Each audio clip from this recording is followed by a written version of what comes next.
Why was everyone pretending not to notice? Captain Elena Torres stepped into the briefing room, and a dozen officers shifted in their seats, but no one made room for her at the long central table.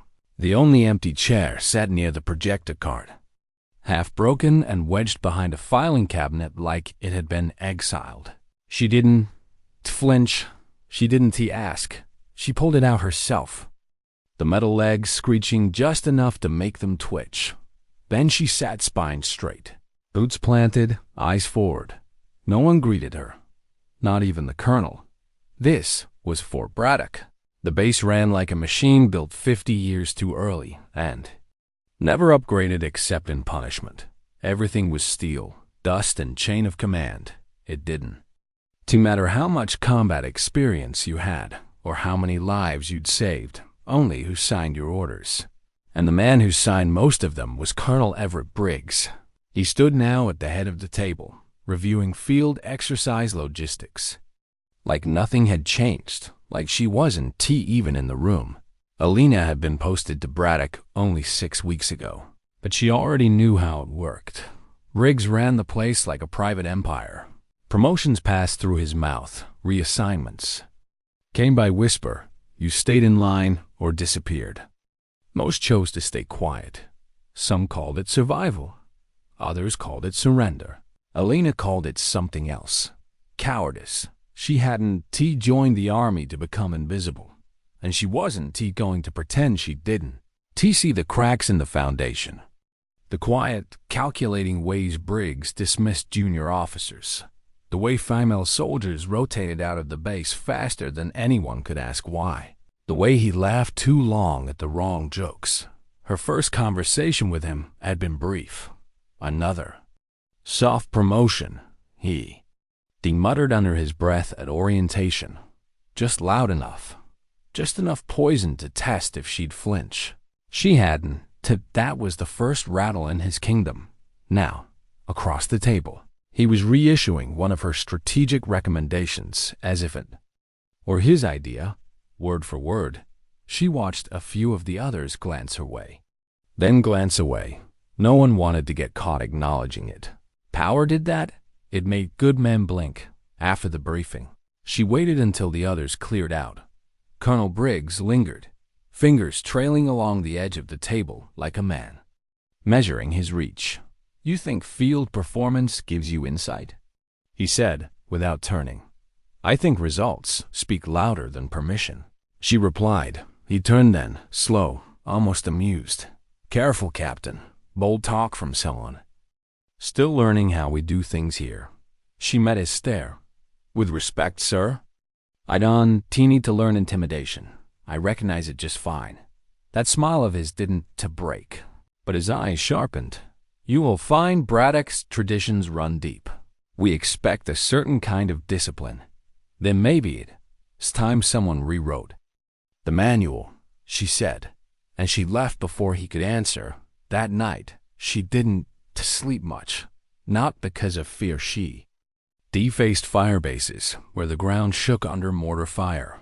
But there was something more corrosive about men like Briggs, men who wore their rank like armor and their ego like a weapon. She'd grown up under a father who was a Marine drill instructor.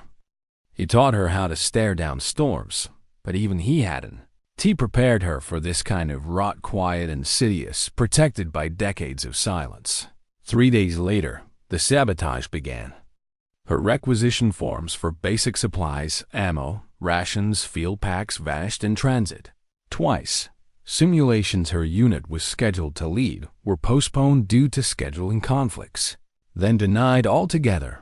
2 of her soldiers were skipped over for promotion, no explanation, just skipped. And then came the inspection. Unannounced, of course, middle of the afternoon. Briggs walked the barracks line with a clipboard and a sneer, looking for cracks in protocol like a man digging for reasons to tear something down. He found none, but that wasn't the point. As he walked past her, he whispered, You can win by playing fair. You want respect? Earn it the hard way. She didn't answer. She just watched him walk away like he hadn't.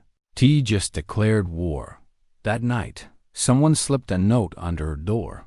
"Be careful, he's watching." Closer than you think, no name, no rank. Just that, it confirmed. Everything she already knew. Alina sat at the edge of her bunk, staring at the folded paper in her palm, while the wind outside rattled the blinds. She could feel the walls closing in. Her unit trusted her. That much she knew, but trust wasn't T armor, and she had no illusions about what might come next. Still, she didn't T ask for transfers. Didn't T call in favors. She stayed, because she had drawn a line and she refused to step back from it. The next week, during field exercises, Briggs launched another move. A full physical stress test on her Unit 5-mile run push-ups in full gear. Combat drills in 90-degree sun. Targeted, public, designed to break them. What he didn't expect was that Alina ran with them. From start to finish, sweat pouring, muscles screaming, dust in her lungs. She didn't fall back. Didn't slow down. Didn't let a single one of her soldiers lag behind her. At the finish line, her boots hit the dirt beside theirs. One private, a wiry kid from Detroit, whispered, "You didn't have to do that, Ma. She replied, "I don't run above you. I run with you." Briggs watched from the tower above the field. Expression flat, clipboard clenched so tight his knuckles went pale. That night, another note showed up in her locker. He, sleuzing face.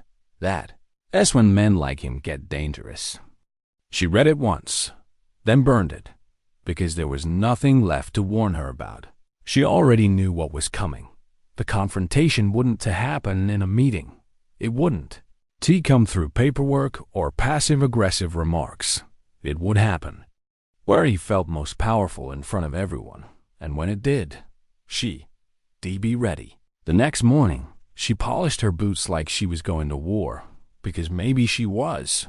But this time, the battlefield wasn't a desert halfway across the world. It was right here, at Fort Braddock, and she wasn't backing down. Not now, not ever. Why did the air feel heavier than usual?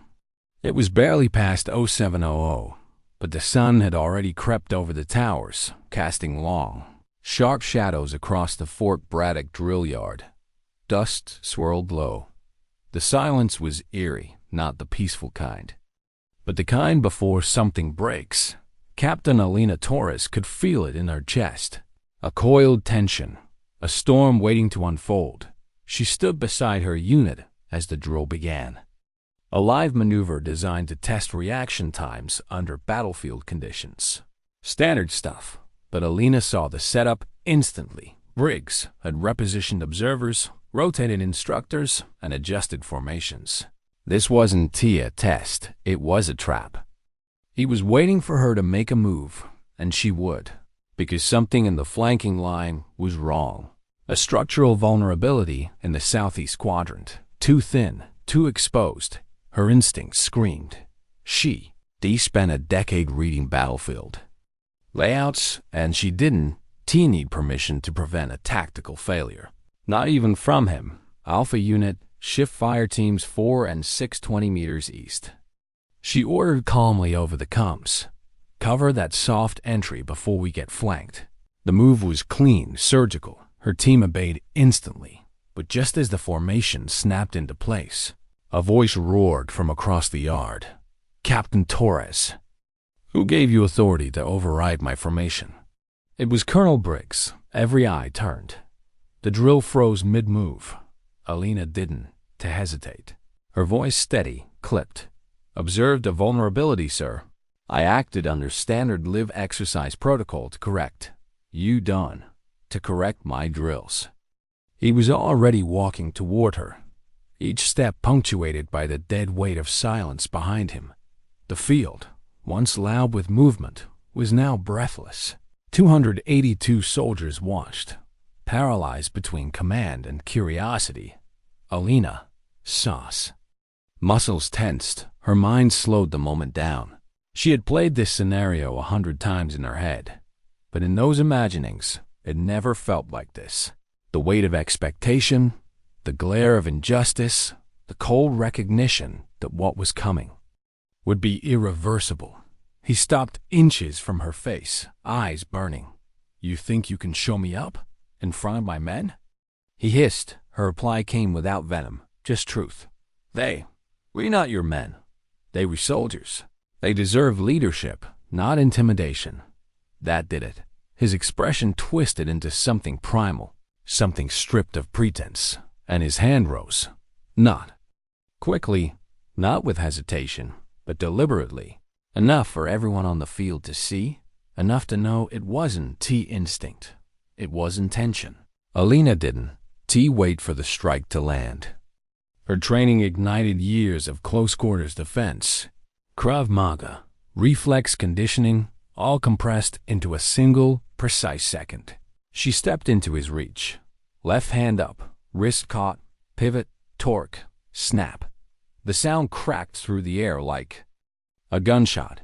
Every soldier flinched. Briggs dropped to one knee, eyes wide in agony. His arm bent at a grotesque angle. Pain turned his face to stone. The power he had worn like armor shattered with his scream. Alina released him instantly. No hesitation, no gloating, just control. "I will never be your victim," she said, voice low but audible to every ear. The silence that followed wasn't shock, it was awe. For a heartbeat, no one moved. Then the medics ran in. Field radios lit up. Someone shouted for an emergency evac. And still, Alina didn't flinch. She turned to her. Soldiers, locking eyes with her squad. Formation remains intact. They obeyed, not because of her rank, but because they had just seen something that couldn't be unseen. Not defiance, not aggression. Truth, raw, public, undeniable. In the observation tower, Major Glossman dropped his clipboard. A few junior officers stood stunned. One of them whispered. She didn't even flinch. When Alina returned to her quarters that night, she didn't remove her boots. She just sat on the edge of her cot, still vibrating from adrenaline. Not from what she had done, but from the weight of what it meant, because this wasn't over within. An hour, investigators were en route to Fort Braddock. Colonel Briggs was evacuated under tight watch, his right arm secured, his expression tight and unreadable. He didn't speak, not to the medics, not to the general who arrived with him. The man who had ruled the base with fear now lay in a stretcher, stripped of all his armor except his dress blues and a broken limb. Whispers turned to wildfire. She snapped his arm. He tried to hit her. She didn't even blink. Staff. Sergeant Reeves stood by the motor pool as Alina passed. He didn't speak at first, just nodded slowly. "You didn't lose anyone out there today," he said. "You earned loyalty most officers chase for decades." She didn't smile. "This one, be the end of it." "No," he said. "It's the beginning." The next morning, Fort Braddock woke up changed. The cadence of orders was sharper. The silence in the mess hall was different, not empty, but charged, as if everyone was waiting for the other boot to drop. Inside the admin wing, Captain Alina Torres was escorted to a sterile, windowless room at the far end. Behind a bare metal desk sat Colonel Felix Meyer-Panagon, appointed investigator, cold-eyed, measured, already reviewing drone footage of the incident. 3 camera angles, one hand raised, one takedown, one unmistakable snap. "Have a seat, Captain," he said. She did. "Colonel Briggs claims you attacked him." She didn't blink. "He attempted to strike me. I defended myself." He let the silence sit. Let the weight of protocol, tradition, and hierarchy fill the room. Then he asked, "Why didn't you de-escalate?" "I did," she replied. "I neutralized the threat with minimum force." Meyer stared at her for a long time. "You acted physically against a superior officer. That's serious. So is assault." He leaned back, tapping his pen against the desk. Dozens of statements have come in since the incident. About Briggs, about his conduct. Some go back years, unofficial channels. Suppressed complaints. Alina said nothing. You may have lit something far bigger than a single confrontation. Again, she held his stare, calm, unapologetic. He finally spoke again. There will be hearings, formal ones. But you should know your fellow officers, even some you never met. They recalling you the most controlled officer they've seen under fire. She let that land. She didn't. T need to defend herself further. The truth stood tall enough. Meyer handed her a temporary suspension order. No cuffs, no reprimand, just bureaucracy. In motion, outside, soldiers watched her pass with something that didn't feel like suspicion. It felt like solidarity. In her barracks that night, she found another note on her door. Not typed, not official. Just pencil on paper, a sketch, a soldier standing tall, a shadow behind her. A hand raised. The soldier didn't flinch. Across the top, the words, strength eyes and loud, it just doesn't move. Alina sat with the note in her hands for a long time. Because some battles on T1 by striking first. They re-won by refusing to step back, even when the whole world expects you to. And sometimes, that refusal is the loudest thing in the room. Why were the corridors suddenly quieter than the drill yard? 3 days had passed since the arm snapped. The sound still echoed through the halls of Fort Braddock like a ghostly siren. Not literally, but in the way people paused when Alina Torres walked by. In the way conversations died when she entered a room. Everyone had seen it. Everyone had heard about it. And those who hadn't, witnessed it in person, had now watched the replay grainy. Drone footage, helmet cams, blurry long-range angles. A colonel, his hand raised. A captain, S restraint. A crack that sounded louder than any gunshot. The silence now wasn't fear. It was recognition. And recognition was dangerous in a place like this. Alina sat alone in an administrative room in the medical wing. Her reassignment orders keeping her off the line pending formal review. It was the Army's way of pressing pause on a scandal. Too big to ignore, but not yet ready to confront. Her uniform was crisp, her boots laced, but her duty roster was empty. She had become a ghost in her own house, except ghosts didn't. Get salutes. Not like this. Not like the quiet nod from the new recruits in the corridor. Not like the medics who stopped to mutter, am, with more respect than protocol required. Something was shifting, not just in the chain of command, in the culture. She hadn't. Meant to become a symbol. But the story was already writing itself. She had stopped a man once called untouchable, and now the base couldn't to pretend not to see the truth. At first, it was whispers. Then came the statements. Signed, anonymous, some typed, some scribbled in shaking handwriting. Reports from enlisted soldiers and junior officers describing years of misconduct. Some talked about inappropriate comments, others about threats, sabotage careers, forced reassignments, coerced silence. One woman retired now wrote that Briggs had told her, "Nobody listens to girls who cry in the Army." Another described how she transferred out after a single closed-door meeting with him. Now, all those doors were wide open. Memos arrived from Army legal divisions, Pentagon liaisons called base.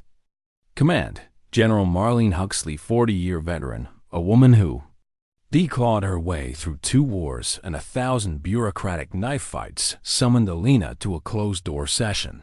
Huxley didn't offer a smile, just a seat. You've caused quite a disruption. Captain.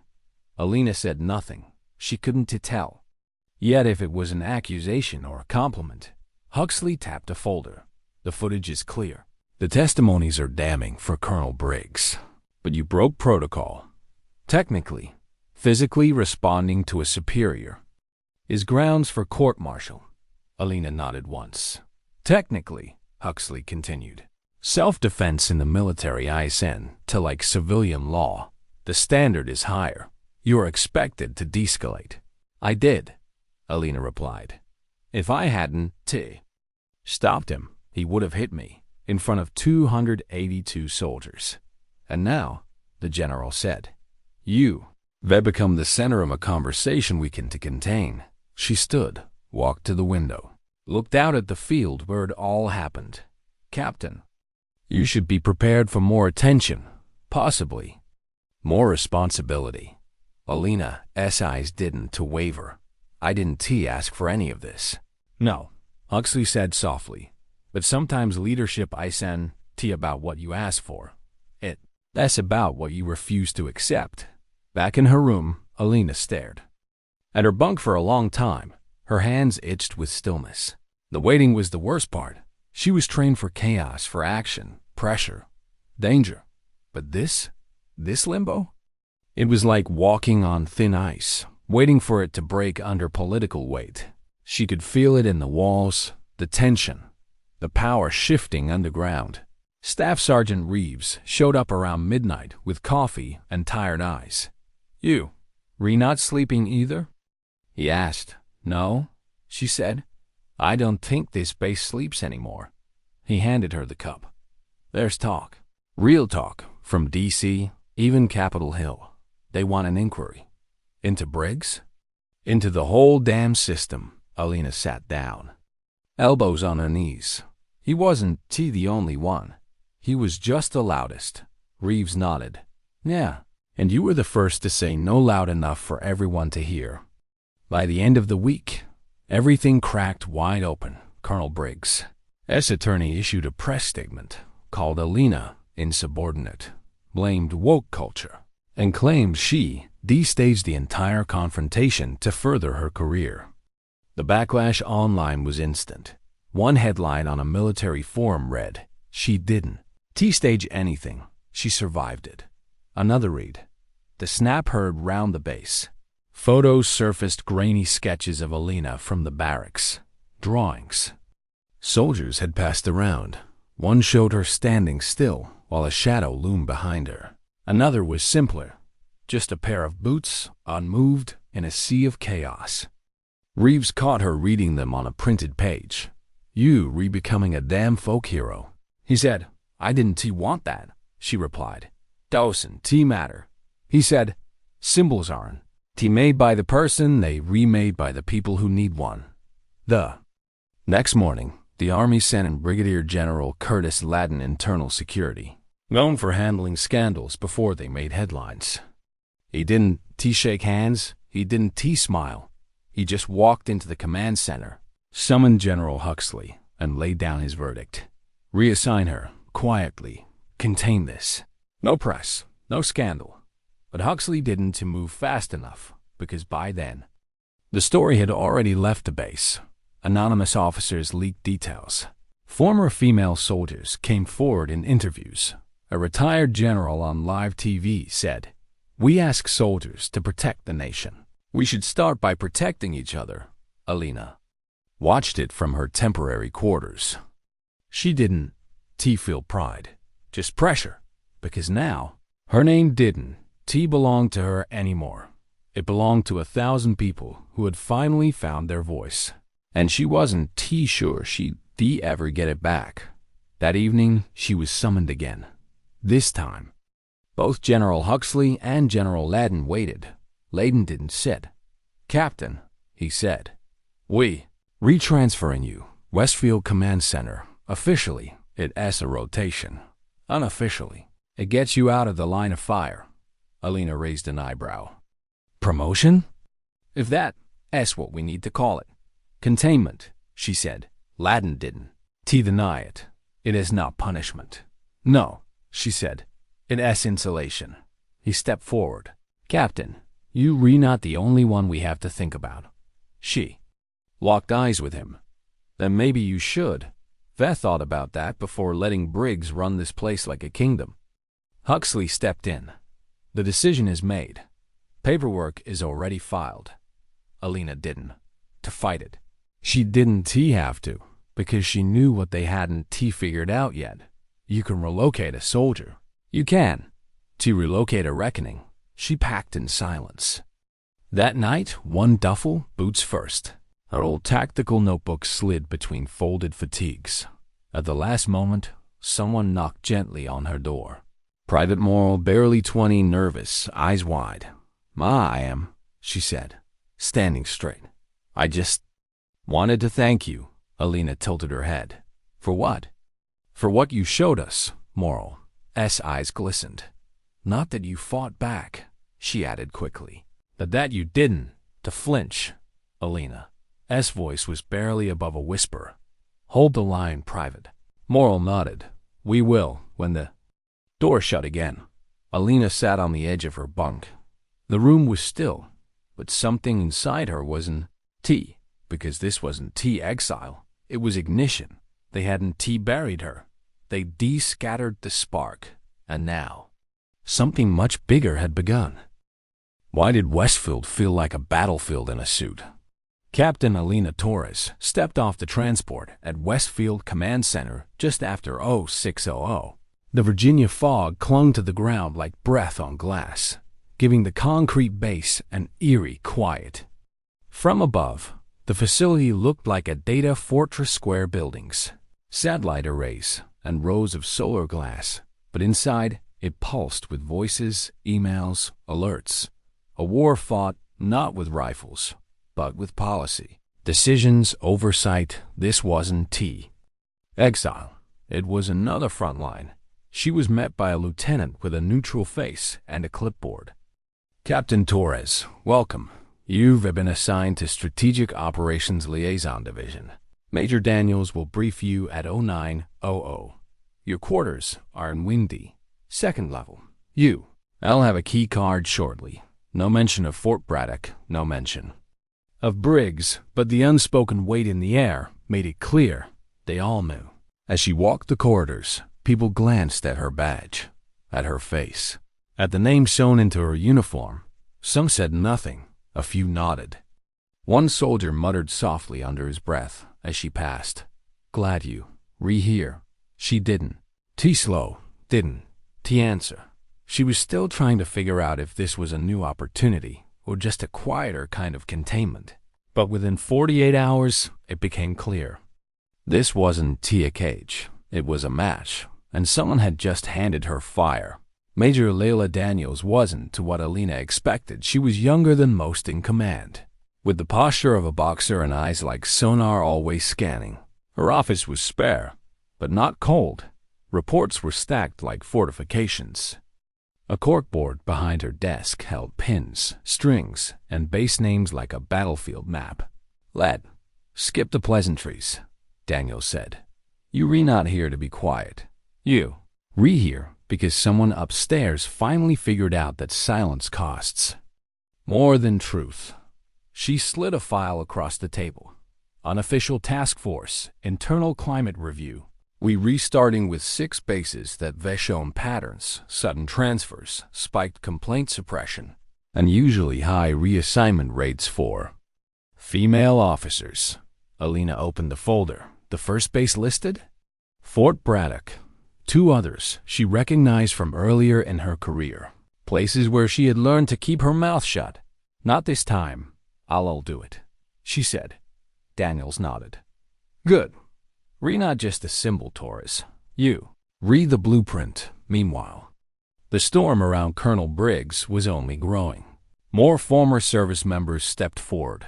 Men who been threatened. Women who been harassed. One chaplain admitted he been pushed into early retirement after filing a report on behalf of a young NCO. Another described how Briggs cornered her in a motor pool at dusk and told her, "No one will believe you." Now, they believed. News outlets picked up leaked testimonies. Heavily redacted Army memos made their way into reporters. And social media ignited again. Headlines read, "Toxic command culture under fire. Captain Torres sparks military reckoning." They told her to stay silent. She didn't. Tilina didn't. To read the comments didn't. To scroll through the storm. She spent her days in data, testimony, and tactical planning. 16-hour shifts, 1 cup of black coffee at a time, She met with Daniels, parsed complaint trends, drafted escalation protocols. They proposed new internal routes, ways to bypass local command when those at the top were the problem for the first time. Change wasn't T just whispered. It was on paper. It was on record. It had weight. Still, some nights, she couldn't sleep. The hum of the command center faded, but her memories didn't. She lay awake, boots at the foot of her bed, wondering, what if I hadn't stepped forward? What if I just absorbed it, like every time before? Then hear Private Marl, S voice again steady, hopeful we will, and remember her mother, S words, spoken softly the night before Alina left for basic. Don't. To let anyone take your name, not even behind a uniform. 10 days into her reassignment, she received a letter, red seal, official Army stationery. You are hereby requested to testify before the Article 32 hearing in Washington, D.C., regarding the events at Fort Braddock under the command of Colonel Martin Briggs. Her fingers didn't tremble. Her breath didn't hitch. She folded the letter, slid it into her chest pocket. When she looked up, Major Daniels was standing in the doorway. You ready for what comes next? Daniels asked. I was ready, Alina said, the moment I stood up to him. Word of her testimony broke before she even boarded the transport. Social media exploded again. Captain Torres to testify. The reckoning continues. Will military justice hold? The snap was just the beginning, but inside her, there was no spotlight, no celebration, only purpose. This wasn't about punishment. It was about the truth, because the Army couldn't fix what it refused to face, and it was about to face itself under oath. The courtroom at Fort Myer was nothing like a battlefield, but somehow it felt more dangerous. Polished wood, armed guards, generals in dress blues, reporters sketching every breath, lawyers sharpening questions like knives. Colonel Briggs sat at the defense table, still in his bandage, pride wrapped tighter than his cast. His ribbons glinted. His mouth was drawn in a permanent sneer. But the power that once bent the base around him? Gone. He didn't command the air anymore. Not in this room. Alina walked in.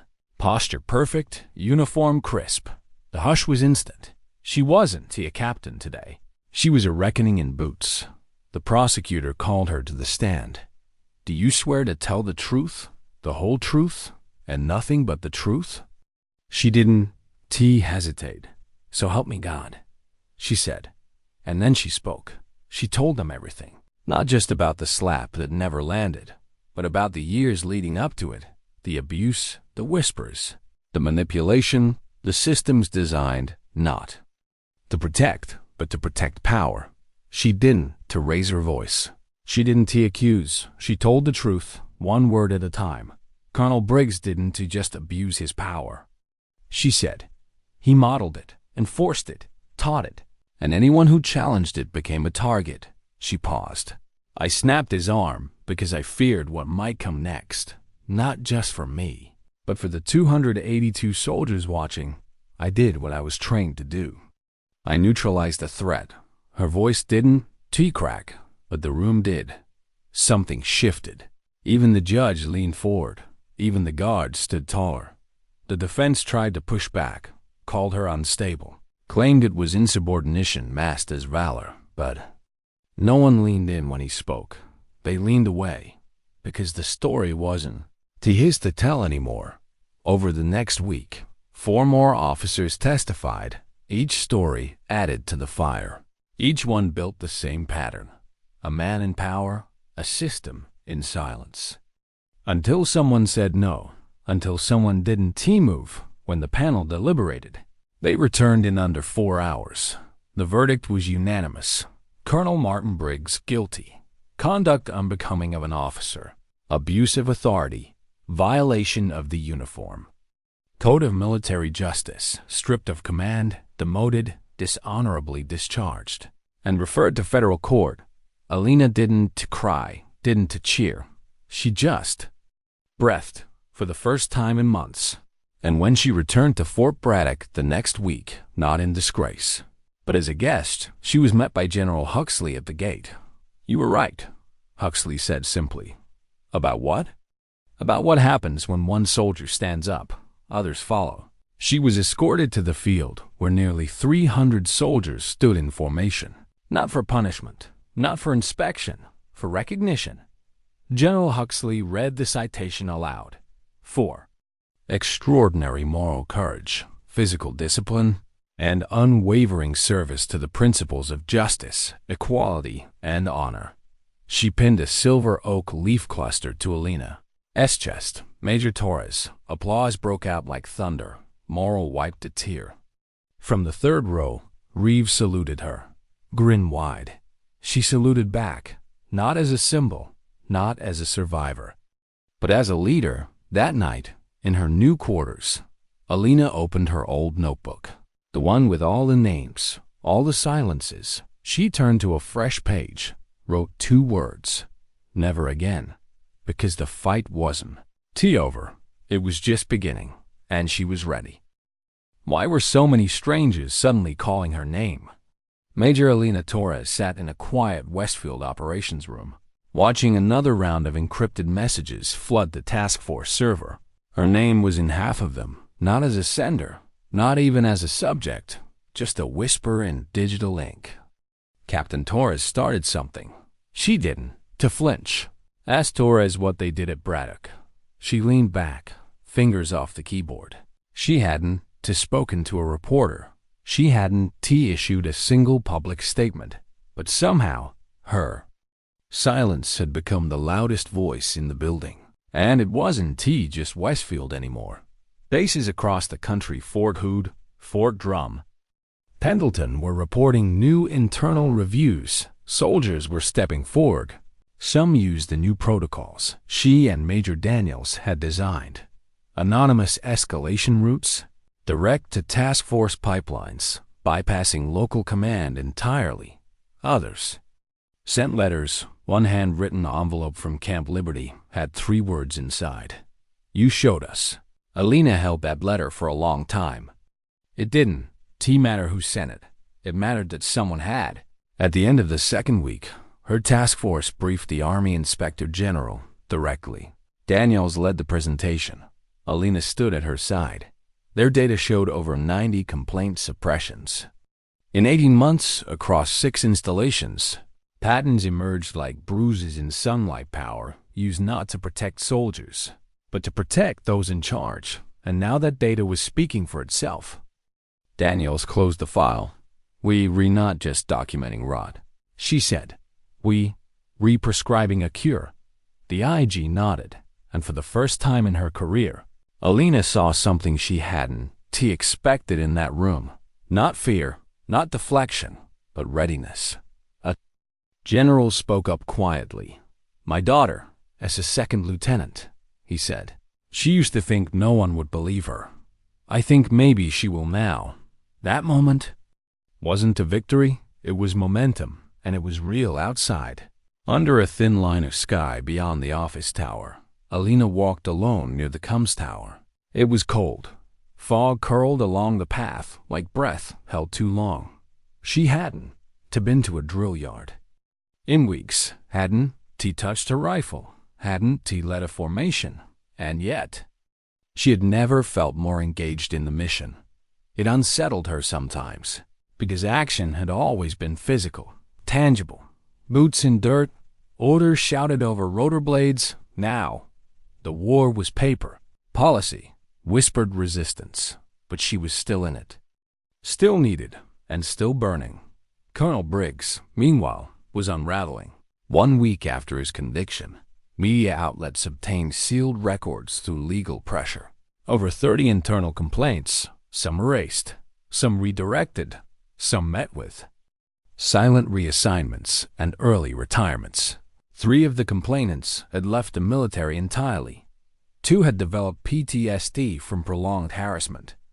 Confirmed by VA physicians, a former sergeant major retired, now living in Kansas, went on record to say, "I saw what he did, and I didn't stop him.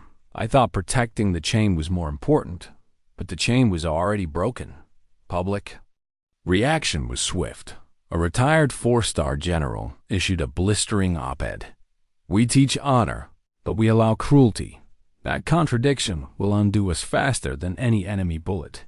The Army's upper echelons, previously silent, now began to pivot.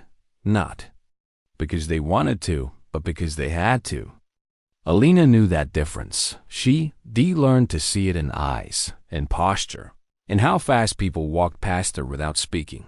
She knew who stood with her and who stood back, and both mattered, because now they weren't just cleaning up a base. They were changing what leadership meant. At Westfield, Major Daniels handed her a new folder. 10 more bases, she said. Alina raised an eyebrow. 10? The Army has approved expansion of the task force, temporarily, internal only. We're not calling it reform yet, but that's what it is. She flipped the file open. One of the names stopped her cold. Fort Durand, the base where Alina had done her first officer tour, where she'd been told to tone it down when she tried to report a superior's behavior. She still remembered the quiet walk back to her quarters that night, the way the door clicked shut, the way her hand shook, the way she hadn't said anything again. For months, now that base was on her list. "I'll take it," she said. Daniels looked at her. "Sure." "No," Alina said. "But that's not the point." Media frenzy continued to build. Despite no interviews from Alina, commentators debated her silence like it was strategy. "She hasn't said a word to the press," one pundit said on national news, "and still, she's dismantling an empire of abuse." Another veteran, speaking on a panel, said, "You want to talk about courage? Look at her. She snapped one arm, but she snapped a whole system open with it." Still, Alina stayed off camera because this wasn't about celebrity. It was about credibility, and that was earned, not broadcast. Then came the call. Senator Yvonne Keller, a former Marine and chair of the Military Oversight Committee, requested a private meeting. Alina wasn't given a choice. She was flown to D.C. in civilian clothes, escorted through a back entrance. No reporters, no flags, just 4 senators in a room. Tired eyes, tired hands, and not enough answers. Keller didn't smile, didn't shake hands. She just asked, what would stop this from happening? Alina answered plainly. Accountability, real time, without fear of reprisal. Leadership isn't about chain of command. It's about who you protect when no one's looking. Silence followed. Then Keller spoke. "We redrafting new oversight legislation. Your task force will be referenced anonymously, if you prefer." Alina didn't nod, didn't thank her. She just said, "Make it count." That night, back in her quarters, she couldn't sleep again. Not because of regret, but because she understood. Now, symbols done to rest, movements done to pause, and the people watching her weren't looking for a hero. They were looking for proof that someone could break the silence and still stand. Proof that justice could echo louder than fear. Proof that strength wasn't a raised voice or a slammed fist. It was what doesn't move in the early hours. Someone slid another envelope under her door. Inside? No message, just a drawing. A torch being passed from one hand to another. Both hands in uniform, and on the bottom, 4 words. "We, recarrying it now." Alina set it on her desk, beside the others. The collection was growing, but she didn't feel burdened. She felt anchored. The fight wasn't over. It never would be. But she wasn't carrying it alone anymore. And that made all the difference. Why did her name suddenly feel heavier than her rank? Major Alina Torres sat alone in the Westfield Observatory conference room, a faint red glow washing over the glass walls as dusk settled across the Virginia hills. Outside, the command center remained awake, radios humming, servers blinking. Duty officers pacing with folders tucked under arms. Inside, she was still. She didn't move. Not because she was resting, but because she knew the weight she carried now could not be shaken off. Not like sweat, not like exhaustion, not even like fear. She had become more than a soldier. More than the woman who snapped a colonel's arm. She was a name now, a headline, a rallying cry. And some people wanted her silence for it. It started with a file, a black envelope slid across her desk by Major Daniels. "Read it in private," Daniels said, her voice quiet but clipped. Inside were transcripts, form screenshots, encrypted messages intercepted from a closed internal group, a chat thread shared among high-ranking officers, some retired, some still in uniform. The thread was titled, "The Torres Problem." Alina read every word, not out of curiosity, out of necessity. Some messages dismissed her as a media stunt. Others questioned her loyalty, her mental state, her motives. One chilling message from a colonel in Florida simply said, "People like her are why command is collapsing." Daniel sat across from her, jaw clenched. "Most of these are from officers we flagged last quarter, same ones whose bases had suppression spikes. They re-feeling the ground shift." Alina stared at the page. "So they re-pushing back. They scared," Daniel said. "But scared men with rank are still dangerous." Alina closed the folder. She wasn't surprised. She was disappointed, because she had hoped, maybe foolishly, that the worst was behind her. That Briggs had been the end, not the beginning. She was wrong, because symbols dawn, end, they multiply, and sometimes they make enemies simply by existing. The following week, a rumor surfaced. Anonymous sources began telling reporters that Alina had once falsified records on a deployment in Afghanistan. The claim was thin, easily disproven. Still, it caught fire, a shadow of doubt planted in headlines. Hero or hazard? Sources questioned Torres' past. Major under fire. Did Alina Torres bend the rules before? She didn't respond. Didn't issue statements. Didn't defend herself online because the truth didn't require volume. It just required clarity. Daniels took care of the facts, official logs, confirmed timelines, corroborating statements. Within 72 hours, the smear collapsed. But the damage? That was different. For 3 days, Alina saw the hesitation in the hallways again, felt the breath held just a little tighter when she passed by. Not suspicion, not even distrust, just fatigue. People were tired of picking sides, and that more than anything was what scared her. That night, she walked out to the perimeter fence. Beyond it, mist clung to the trees like veils. She remembered standing on the edge of a convoy road in Helmand Province once, night vision goggles fogged, waiting for an IED team that never showed. The air had felt the same tense, unfinished, quiet in the worst way. She closed her eyes, breathed deep. She wasn't under fire anymore, but the war hadn't ended. It had just changed terrain. Then came the hearing invitation, not a courtroom this time, a Senate panel. Military accountability reform legislation was on the table. And they wanted Alina Torres to speak publicly, on record, under oath. She read the request 5 times, then placed it on her desk without a word. Daniels leaned in the doorway. "You know you don't have to," she said. "I know," Alina said. Daniels hesitated. "It's not like Braddock. This is political. They'll spin everything. You, LLB edited. Paraded." "I know," she repeated. Daniels studied her. "Then why go?" Alina's voice was calm, because silence doesn't to protect anyone anymore. It never did. The hearing was scheduled for a Thursday morning on Capitol Hill. Cameras were allowed.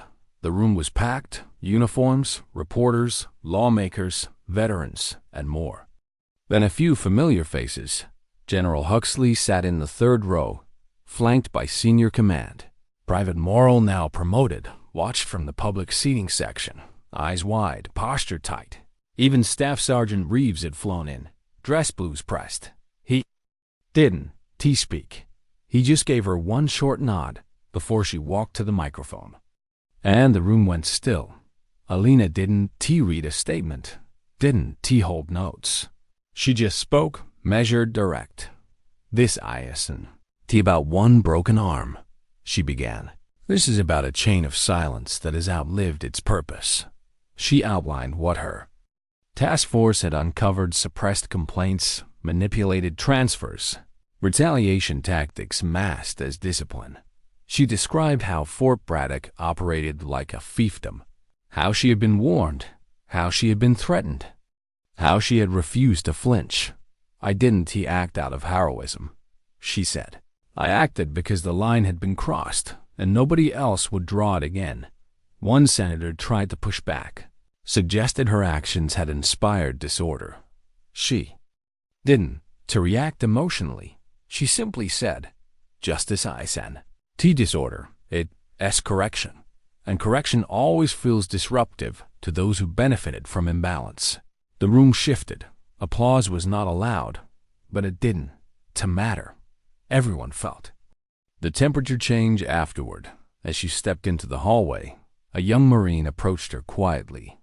I filed my first report last week." Alina paused. "Good. I didn't think I could," the Marine said. "Then I read what you did." Alina nodded. "Not as a symbol, not even as a superior, just as someone who understood. Hold the line," she said. And he did. He stood straighter as she passed. That night, she returned to her quarters at Westfield. She was exhausted, mentally, physically, spiritually. She sat on the floor instead of her bunk, back against the wall, uniform half-buttoned. The lights were off, but the burden wasn't gone. Still, it felt lighter, because she knew something now: symbols don't have to shout. They just have to stand, and sometimes that's enough to change the course of a system that forgot what it was supposed to be. Before she slept, she found another note tucked into her doorframe. The paper was worn, the handwriting awkward, just 3 words. "We see you." Alina closed her eyes, not in retreat, but in peace, because what had begun at Fort Braddock was now rippling through an entire institution, and there was no turning back. Why did the reforms feel more fragile than the silence before them? 3 months after the hearing on Capitol Hill, Major Alina Torres stood in the same boots, in the same uniform, but the battlefield had shifted again. Westfield Command Center buzzed louder than ever. News clips called it the Torres Doctrine. Podcasts ran titles like "The Woman Who Made the Army Blink." She hadn't approved any of it. She wasn't interested in doctrine. She was interested in results. And that's why she was angry, because the results weren't coming fast enough, because some of them weren't coming at all. Across the polished floors of Building 3, the task force sat inside a soundproof room with whiteboards lined with red marked delays. Every proposed change, every new complaint routing system, every anonymous report channel, every third-party oversight clause had hit a wall. One memo stamped from Army Legal read: "Implementation currently delayed for further review." Priority low. Low after all of it. The hearings, the testimonies, the fracture of command silence, all of it. Delayed. Alina's fingers curled tight on the edge of the desk. It wasn't failure. It was sabotage, but not loud sabotage, not enemies throwing grenades. This was quieter, more suffocating, like a room slowly filling with smoke, and the matches were being struck by men in starched collars behind doors she wasn't allowed to open. Major Daniels tossed another folder onto the desk. 2nd Battalion at Fort Harris complaints filed, 6 this quarter. All reassigned within 2 weeks. Guess what? The commanding officer said? Alina didn't answer. Daniels said it for her. "We encourage internal resolution." Alina closed her eyes. "Which means silence them and move them." Daniels leaned back. "They, re-protecting the culture. Still, Then we push harder, Alina said. Even if they push back? Alina looked up. That was always part of it. The next morning, her name was in a memo from the Chief of Staff. Recommendation: reassign Major Torres to advisory status. Temporary leave. Rotation out of active climate reform operations. It wasn't T phrased as punishment. It was dressed as strategic repositioning. But the message was clear. She was becoming inconvenient. Daniels met her in the packing structure before she saw the official order. "They reboxing you out," she said. Alina stared at the concrete. "They retrying," Daniels exhaled. "You going to fight it?" "No," Alina said quietly. "I am going to lead anyway," Daniels blinked. "How?" "From wherever they try to hide me." That afternoon, Alina voluntarily stepped down from her task force lead. Not because she was backing away, because she had a different idea. She asked to be reassigned, not to D.C., not to Westfield, but to Fort Durand, the place where she'd once been silenced. Where her first report had disappeared, the request was met with confusion, then resistance, then begrudging approval. They thought they were removing her from visibility. They didn't. T realized she was about to stand exactly where the fight still burned. Brightest, Fort Durand hadn't changed much. The same dry wind, the same rattling fence gates. But the air felt different the moment she stepped off the chopper. Eyes followed her, not with dismissal, not with awe, with expectation. The base commander, a Grey Temple colonel who had clearly read every headline, greeted her stiffly. "Major Torres, you here as command culture consultant?" She nodded. "That's correct." He looked like he'd swallowed a nail. "We've had no reported issues." "I know," she said. That's what concerns me." Within her first week, the base inbox received 9 new complaints, anonymous. Some minor barracks comments, harassment disguised as banter. Others weren't. T1 detailed a female NCO being told she'd be better used in public relations after requesting a promotion board. Another said a young private was transferred after refusing off-base drinks with a senior officer. When Alina reviewed that one, she stopped reading halfway through. It was almost word for word what had happened to her 10 years ago. Same language, same silence, same base. History hadn't changed. It had just waited. She called a private meeting. All female enlisted soldiers on base. No uniforms required, closed doors, no command presence. 32 showed up. They didn't speak at first. Just sat until one asked softly, "Are we safe here?" Alina looked around the room. "You, safe with me." And the dam broke. Stories spilled like water held too long behind too many walls. Eyes welled. Jaws clenched. One staff sergeant, 20 years in uniform, spoke the words that cut deepest. "I thought I'd outlasted. Turns out, it just learned how to blend." Alina stood quietly at the front. "I'm not here to fix everything in a week," she said. "I'm here to light the fires you been carrying alone." They didn't cheer, they didn't cry. They just stood, and that told her everything she needed to know. Word spread quickly. Within a month, the reporting rate tripled. 2 investigations were launched. A captain resigned. And Fort Durand, once a shadowed posting, was now under review by the same oversight. Team that Alina had helped build at Westfield. A senator visited quietly. A new chaplain was flown in. But more than any of that, the silence cracked. Conversations happened out loud. And nobody dared call it gossip anymore, because what had been dismissed as rumors now had names. And one of those names still walked the halls every day. Head up, eyes forward, unapologetic. Late. One evening, Alina returned to her quarters to find a letter slid under her door. Inside, a copy of an old incident report, the one she had filed 10 years ago, the one that disappeared. Attached was a post-it, 4 words. It was never lost. No signature, no stamp. Just quiet proof that even buried truth can be dug up when someone refuses to stop digging. She held it in her hands for a long time, then folded it neatly, slid it into the back of her journal, not as evidence, but as fuel, because the reforms were in T.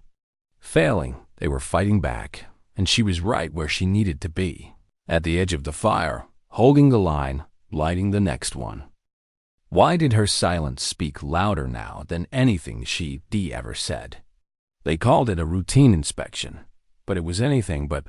3 4-star generals stood on the parade field at Fort Durand, back straight, polished insignias reflecting the sun.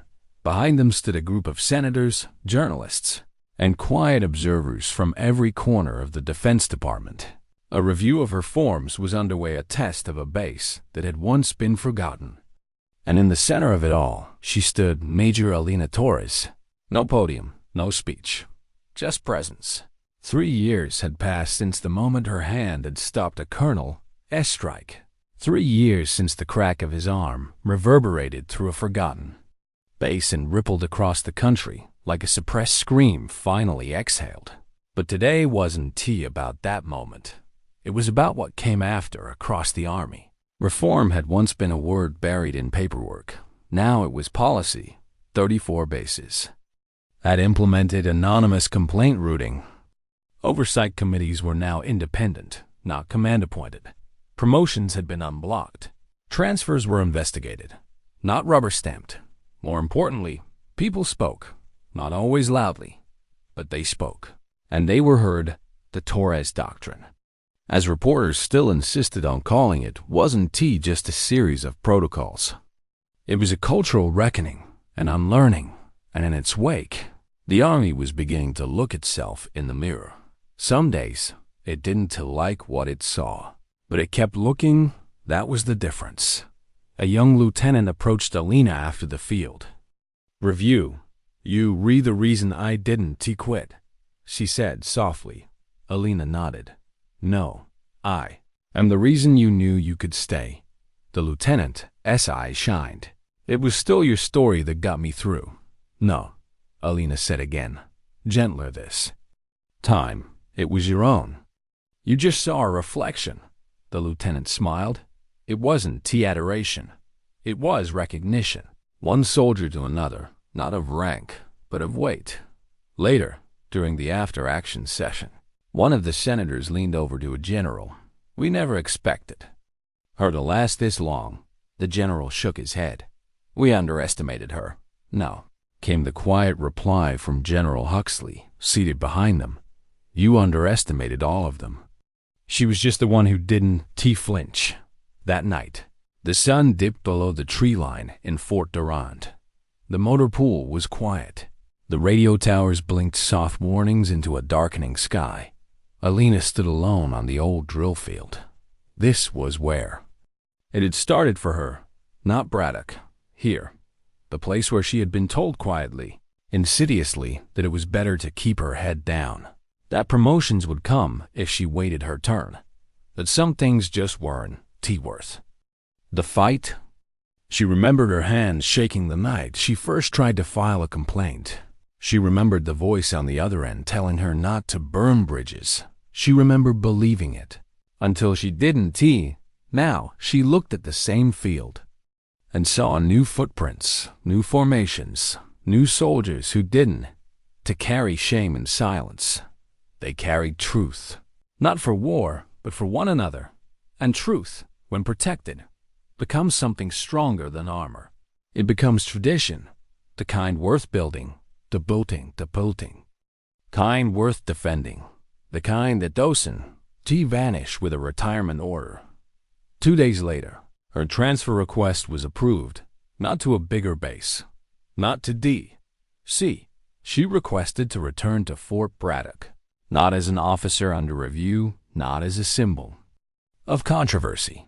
As commanding officer, there had been debate, a quiet vote. Some feared she would disrupt structure, but the structure had already collapsed. All she did was name it and rebuild. She returned in early spring. The old yard looked the same, but the people did not. There was no whispering, no shrinking, no tension. The fear was gone, and in its place, conviction, She met with every squad. Listened first, acted second. She didn't. To give long speeches. She didn't. To install portraits. She didn't. To ask anyone to thank her. She just. LED and leadership is louder than legacy. One evening, a package arrived at her quarters. No note, no return address.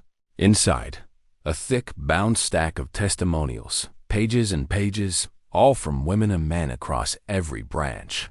Anonymous signed, stories, gratitude, admissions. Forgiveness, one line stopped her. We thought strength meant staying silent. You showed us it means standing still when the world tells you to move. She closed the binder, set it beside her bunk, and sat down without a word, because sometimes dignity doesn't speak, it simply acts, and that's enough. Years later, no statue was built for her. No building bore her name, but every academy cadet studied her case. Every drill sergeant whispered her story in moments of doubt, and every young soldier who thought about staying silent remembered a woman who didn't not because she wanted to be remembered, but because she refused to be erased. And in the end, that's how you change an institution. Not by force, not by fame, but by standing your ground until the ground changes around you.